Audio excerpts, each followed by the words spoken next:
Right now, if you get sick, you do something so automatic you've never even thought about it. You reach for a pill, a small white tablet swallowed with a sip of water, and within an hour the fever fades, the pain dulls. You don't think twice about it. But for more than 99% of human history, that pill didn't exist. When you got sick, there was no pharmacy, no doctor you could trust, no idea even of what was actually making you ill. For 300,000 years, your ancestors faced sickness with nothing but their own bodies, the plants around them, and a set of beliefs that were often completely wrong. So what did they actually do when they got sick? The answer is stranger than you'd think, and it changes the way we see medicine, the body, and how fragile our comfort really is. Start with the deepest truth. For most of human history, nobody knew what disease was. They couldn't see bacteria. They couldn't see viruses. Germs were invisible, so people explained sickness with the only tools they had: spirits, curses, bad air, angry gods. If you fell ill, it wasn't an infection. It was because you had done something wrong or someone had wished you harm. Imagine watching your child burn with fever and having no idea why. The terror of that is almost impossible for us to feel today. And yet, ancient humans were not helpless. Because long before they understood why plants worked, they discovered that some of them did. Take willow bark. Thousands of years ago, from ancient Sumer to ancient Egypt, people used the willow tree to bring down fever and ease pain. An Egyptian scroll written around 1500 BC, the Ebers Papyrus, recommends willow for inflammation. They had no idea why it worked, but it did. And thousands of years later, scientists isolated the active compound, a substance called salicin. They refined it and gave it a name you say every day: aspirin. One of the most common drugs on Earth started as a tree desperate people chewed in the dark. It wasn't the only one. Healers used honey on wounds, and we now know honey genuinely kills bacteria.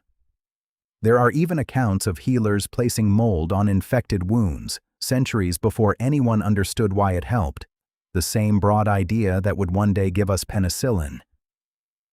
Across thousands of years, humans ran a giant, blind experiment, slowly finding what worked. But for every remedy that helped, there were dozens that did nothing, and many that did real harm.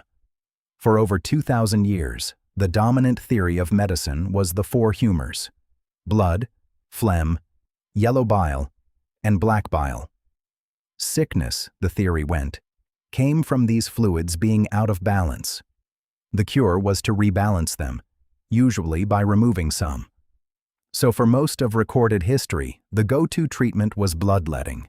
Doctors would open a vein or apply leeches, draining blood from an already weak patient. It didn't help. It made things far worse. People were weakened at the exact moment they needed strength, and it was the height of medical respectability. When George Washington fell gravely ill in December 1799, his own doctors drained roughly 40% of his blood in a single day, trying to save him. He was dead within about a day. The most trusted healers confidently did the one thing almost guaranteed to hurt. For 2,000 years. Which brings us to the thing nobody talks about. The single most powerful medicine in the ancient world wasn't a plant or a potion. It was belief itself. Here's what modern science has uncovered, and it's astonishing. When a person believes they're being healed, their body often responds as if they actually are. We call it the placebo effect. Give someone a sugar pill, tell them it's a powerful painkiller, and a measurable number of them feel real relief. Their pain genuinely decreases. Their bodies release their own natural painkillers, the same internal opioids that morphine is built to mimic. Think about what that means. The chanting healer, the ritual, the bitter potion handed over with total confidence. Even when the remedy did nothing, the belief could trigger a real physical healing response. The ritual wasn't just theater. In a strange, partial way, it was medicine. And now look at where you are. You reach for that small white pill, tested on thousands of people, its dose known, its effect understood down to the molecule. You will almost certainly recover from things that, for nearly all of human history, would have killed you. The everyday illnesses that filled ancient graves are, for you, minor inconveniences. We didn't just invent medicine.